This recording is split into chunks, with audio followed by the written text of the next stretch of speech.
모두 가족 여러분, 오늘은 수요일입니다. 회사 일을 하다 보면 귀찮은 일이 있어요. 그래서 중요한 문제를 우선으로 해결하려고 하죠. 그렇다면 하나님은 어떠실까요? 지구에는 사람이 많고 하나님은 한 분이시니 과연 우리의 사소한 문제에 관심을 가져주실까요? 그 답이 바로 오늘 본문에 있어요. 그래서 오늘 묵상을 잘 들어보시면 우리를 향하신 하나님의 마음을 아실 수 있을 거예요. 그러면 오늘도 묵상에 잘 참여해 주시고요. 꼭 댓글로 무엇을 느꼈는지를 나눠주세요. 그리고 이 묵상을 나눴으면 하는 사람에게 공유해 주시고요. 오늘도 좋아요와 구독 잊지 말아주세요. 아셨죠? 그러면 오늘 본문인 열왕기하 6장 듣고 올게요. 제6장. 선지자의 제자들이 엘리사에게 이르되, 보소서, 우리가 당신과 함께 거주하는 이곳이 우리에게는 좁으니 우리가 요단으로 가서 거기서 각각 한 제목을 가져다가 그곳에 우리가 거주할 처소를 세우사이다. 가라. 청하건대 당신도 종들과 함께 하소서. 내가 가리라 하고 드디어 그들과 함께 가니라. 무리가 요단에 이르러 나무를 베더니 한 사람이 나무를 벨 때 쇠도끼가 물에 떨어진지라. 내 주여, 이는 빌려온 것이니이다. 어디 빠졌느냐? 하매 그곳을 보이는지라. 엘리사가 나뭇가지를 베어 물에 던져 쇠도끼를 떠오르게 하고 이르되, 너는 그것을 집으라 하니 그 사람이 손을 내밀어 그것을 집으니라. 그때에 아람 왕이 이스라엘과 더불어 싸우며 그의 신복들과 의논하여 이르기를, 우리가 아무데 진을 치리라 하였더니 하나님의 사람이 이스라엘 왕에게 보내 이르되, 왕은 삼가 아무 곳으로 지나가지 마소서. 아람 사람이 그곳으로 나오나이다. 이스라엘 왕이 하나님의 사람이 자기에게 말하여 경계한 곳으로 사람을 보내 방비하기가 한두 번이 아닌지라.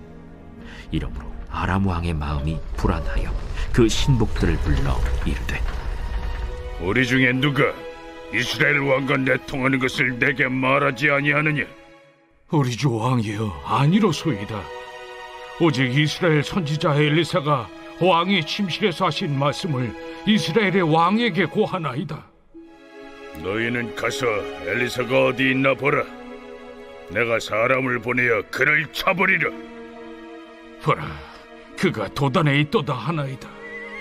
왕이 이에 말과 병거와 많은 군사를 보내매 그들이 밤에 가서 그 성읍을 에워쌌더라. 하나님의 사람의 사환이 일찍이 일어나서 나가보니 군사와 말과 병거가 성읍을 에워쌌는지라. 그의 사환이 엘리사에게 말하되, 내 주여, 우리가 어찌하리이까? 두려워하지 말라. 우리와 함께 한 자가 그들과 함께 한 자보다 많으니라. 기도하여 이르되, 여호와여, 원하건대 그의 눈을 열어서 보게 하옵소서. 여호와께서 그 청년의 눈을 여심해 그가 보니 불말과 불병거가 산에 가득하여 엘리사를 둘렀더라. 아람 사람이 엘리사에게 내려오매 엘리사가 여호와께 기도하여 이르되, 원하건대 저 무리의 눈을 어둡게 하옵소서. 하매 엘리사의 말대로 그들의 눈을 어둡게 하신지라. 엘리사가 그들에게 이르되, 이는 그 길이 아니요 이는 그 성읍도 아니니 나를 따라오라. 내가 너희를 인도하여 너희가 찾는 사람에게로 나아가리라. 하고 그들을 인도하여 사마리아에 이르니라. 사마리아에 들어갈 때 엘리사가 이르되, 여호와여, 이 무리의 눈을 열어서 보게 하옵소서. 여호와께서 그들의 눈을 여심해 그들이 보니 자기들이 사마리아 가운데에 있더라. 이스라엘 왕이 그들을 보고 엘리사에게 이르되, 내 아버지여, 내가 치리까? 내가 치리까? 치지 마소서. 칼과 활로 사로잡은 자인들 어찌 치리이까? 떡과 물을 그들 앞에 두어 먹고 마시게 하고 그들의 주인에게로 돌려보내소서. 왕이 위하여 음식을 많이 베풀고 그들이 먹고 마심에 놓아보내니 그들이 그들의 주인에게로 돌아가니라. 이로부터 아람 군사의 부대가 다시는 이스라엘 땅에 들어오지 못하니라. 오늘 본문에 나온 쇠도끼 사건은 정말로 사소한 것처럼 보입니다. 그러나 이 도끼를 빌린 사람에게는 사소한 사건이 아니었습니다.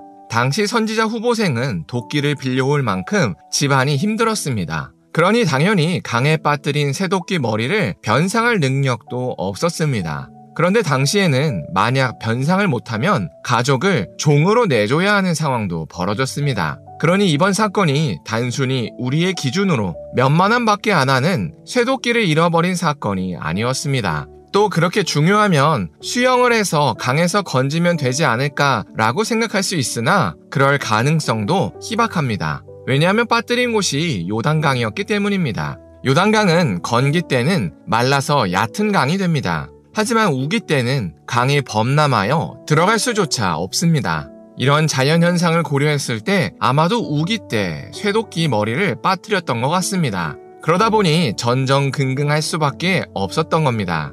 그런데 엘리사가 나뭇가지 하나를 물에 던지니 빠진 쇠도끼 머리만 물 위로 떠올랐습니다. 쇠도끼 머리만 물 위로 올라온 사건은 자연현상이 아닙니다. 중력을 거스르는 사건입니다. 이처럼 하나님은 중력조차 거스르실 수 있는 분이십니다. 그래서 예수님께서도 물 위를 걸으실 수 있었던 겁니다. 또 하나님은 사람의 육체를 지배하실 수 있습니다.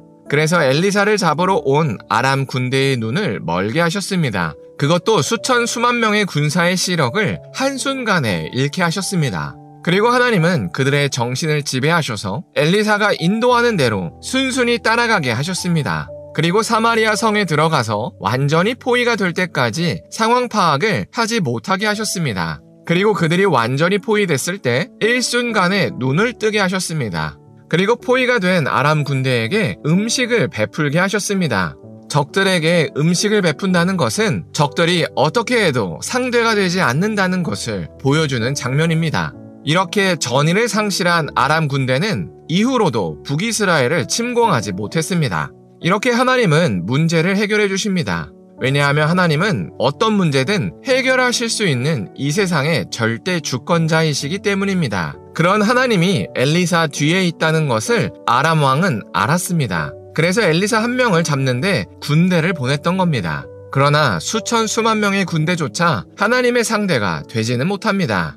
왜냐하면 하나님은 이 세상의 절대 주권자이시기 때문입니다. 그런데 그런 하나님께서 한 명의 억울한 사연까지도 살펴주십니다. 바로 쇠도끼를 강에 빠뜨린 선지자 후보생의 사연입니다. 이렇게 하나님은 인자와 자비가 넘치십니다. 그래서 한 사람의 문제조차 가볍게 여기지 않으십니다. 이게 우리를 향하신 하나님의 마음입니다. 그래서 하나님께서 우리 한 사람 한 사람을 위해서 예수님을 보내셨습니다. 우리는 모두 공허함을 채우지 못해서 날마다 죄를 먹고 마시던 그런 사람들이었습니다. 하나님께서 이런 우리의 문제를 아시기에 예수님을 보내주셨습니다. 그래서 우리의 신분을 죄의 노예에서 하나님의 자녀로 옮겨주셨습니다. 그래서 이제는 하나님이 우리의 아버지이십니다. 그래서 아버지가 자녀의 문제를 세심히 살펴주듯이 하나님께서 우리의 문제를 세심히 살펴주십니다. 그래서 우리가 오늘 하루를 살 때 혼자서 문제를 해결하려고 아등바등하기보다는 하나님께 맡겼으면 좋겠습니다. 하나님은 아무리 작은 우리의 문제도 가볍게 여기지 않으십니다. 작게는 공부하는 데 필요한 집중력부터 크게는 생명의 문제까지 모두 진지하게 여겨주십니다. 그래서 우리가 하나님께 문제를 맡겨서 하나님과 긴밀히 교제했으면 좋겠습니다. 기도하겠습니다. 사랑의 하나님, 엘리사가 잃어버린 쇠도끼를 찾은 사건과 아람 군대를 물리친 사건을 나눴습니다. 이처럼 하나님은 문제의 경중과 상관없이 우리의 문제라면 모두 관심을 가져주십니다. 그래서 우리가 오늘 하나님께 우리의 사소한 문제라도 맡기는 연습을 할 수 있었으면 좋겠습니다. 그래서 하나님과 긴밀히 소통하고 교제하는 하루를 보낼 수 있게 하여 주시옵소서. 예수님의 이름으로 기도합니다. 아멘.